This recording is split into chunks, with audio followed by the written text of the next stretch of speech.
जय हिंद। ईरान के राष्ट्रपति का हेलीकॉप्टर क्रैश होने के कारण उनका डेथ हो चुका है। 19 मई को रविवार का दिन था।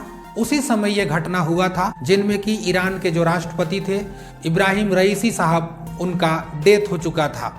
बताया जा रहा है कि उनके साथ में और भी साथी लोग थे और भी उनके साथ में हेलीकॉप्टर में जो सफ़र कर रहे थे वो साथी लोग उनके साथ में मौजूद थे। जैसा कि पता चला है कि ईरान के विदेश मंत्री अमीर अब्दुल्लाहियन भी उन्हीं हेलीकॉप्टर में शामिल थे। अजरबैजान के जस्ट निकट पहाड़ी इलाका, वनों से भरा हुआ इलाका एक है। उसी इलाका में ये हेलीकॉप्टर आकर के खराब मौसम होने के कारण क्रैश हो गया पेड़ों से टकराकर, और हेलीकॉप्टर क्रैश होने के कारण यहाँ पर और अन्य 9 लोग थे, वो लोग भी इसमें दुखद दुर्घटना से उनका भी मौत हो गया है। ये घटना जो हुआ है अजरबैजान देश के लगभग करीब में हुआ है। वहीं पर एक इलाका है जो वन का इलाका है, पहाड़ी इलाका है। इस इलाका के नजदीक बहुत काफी घने जंगल थे और यहाँ पर बूंदाबांदी बारिश हो रहा था, मौसम खराब था। इसके वजह से यहाँ पर इन सब का मृत्यु हो गया हेलीकॉप्टर क्रैश होने के कारण। ईरान के राष्ट्रपति अजरबैजान में बांध के उद्घाटन के लिए गए थे।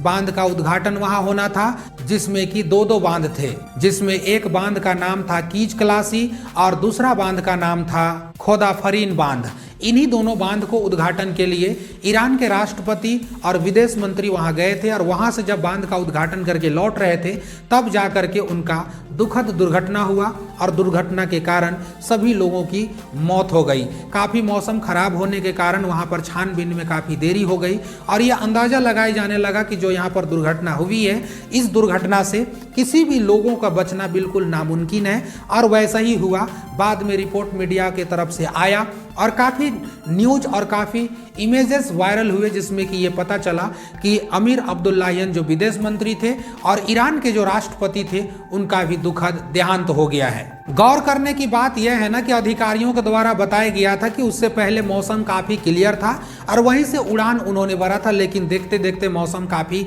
धीरे धीरे खराब हो गया, जिसके बाद में मौसम खराब होने के कारण ये दुर्घटना देखने के लिए मिला है। हालांकि सवाल बहुत सारे उठ रहे हैं कि क्या इजराइल और अमेरिका मिल करके किसी षड्यंत्र का शिकार उनको बनाया गया? क्या अमेरिका और इजराइल मिल करके कोई ना कोई नया चाल चले हैं जिसके कारण इन दोनों का या साथ साथ में और 9 लोगों का यहाँ पर मौत हुआ? बहुत सारे इसमें अटकलें लगाई जा रही, लेकिन क्या कथन सत्य है, कौन सा यहाँ पर पहलू सही होगा, ये कहना बहुत मुश्किल है। ईरान के राष्ट्रपति जब से राष्ट्रपति बने थे काफ़ी उनकी चर्चा थी।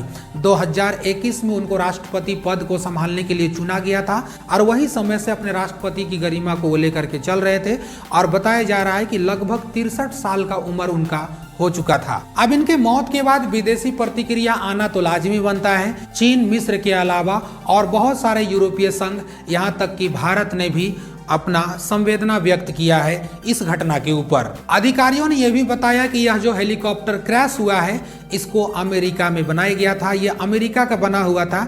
जैसे मीडिया और रिपोर्टों के माध्यम से जानकारी आया है कि यह अमेरिका में बना था। ईरान के जो प्रधानमंत्री हैं अभी खामनेई हैं और खामनेई के बाद ये अटकलें लगाई जा रही थी कि उसका उत्तराधिकारी के रूप में अगर खामनेई पीएम पद से अगर इस्तीफा देते हैं या कभी उनको हटाया जाता है तो ये अटकलें लगाई जा रही थी। विशेष तौर पर देखा जा रहा था कि जो रईसी साहब थे उनको प्रधानमंत्री के पद पर आतुर किया जाता, उनको प्रधानमंत्री के पद को सौंपा जा सकता था।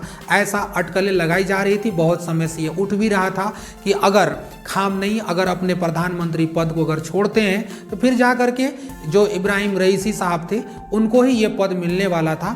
ऐसा पूरा जोर शोर से अटकलें लगाई जा रही थी। भारत का इसमें क्या था, तो भारत ने ईरान के साथ काफी अच्छा संबंध बना करके रखा था और हमारा जो चाबहार बंदरगाह के ऊपर जो प्रोजेक्ट के ऊपर काम चल रहा था इसमें अभी फिलहाल में अभी समझौता पर सिग्नेचर यानी कि साइन भी हुआ था। आपको बता दें कि चाबहार बंदरगाह के प्रबंधन के लिए भारत और ईरान के बीच में 13 मई को समझौता हुआ था, उसमें हस्ताक्षर हुए थे। यह बंदरगाह ईरान में सिस्तान बलोचिस्तान प्रांत में स्थित है। इस बंदरगाह से आखिर भारत का क्या फायदा है? इस गहरे पानी के चाबहार बंदरगाह में मालवाहक जहाज चाहे भरे हो, लदे हो या फुल टैंक हो, भारत इसको आसानी से ला सकता है और उस छोर में भेज भी सकता है। और भारत इस प्रोजेक्ट में 2003 से लगा हुआ था और लगातार इस प्रोजेक्ट में काम कर रहा था। ईरान के लिए काफी दुखद था, भारत के लिए भी काफी दुखद था, क्योंकि ईरान के लिए अमेरिका ने कई सारे प्रतिबंध लगा रखे हैं, जैसे कि परमाणु कार्यक्रम पर रोक,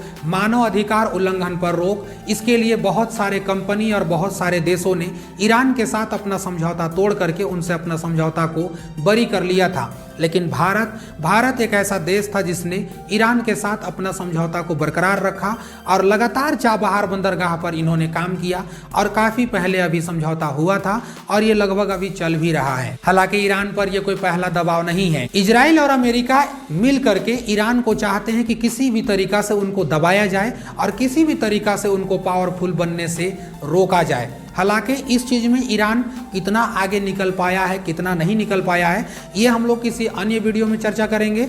आज हम लोग को इस दुखद घटना के बारे में जो ईरान के दृष्टिकोण से, हालांकि पूरा दुनिया ने इस पर दुख जताया है, बहुत सारे देशों ने इन पर अपना रिएक्ट किया है, अपना ध्यान केंद्रित किया है। इस वीडियो को हम लोग को यही रोकना पड़ेगा। चलिए इसी तरह से इन्फॉर्मेटिव वीडियो आप लोग को मैं लाता रहूँगा। आप लोग अगर चैनल में नए आए हो तो प्लीज़ सब्सक्राइब करके हमारे इस चैनल का हिस्सा जरूर बने और इसी तरह से आप लोग को इन्फॉर्मेटिव वीडियो जो भी होगा मैं लाता रहूँगा। चलिए अगले वीडियो में मिलेंगे, तब तक के लिए जय हिंद।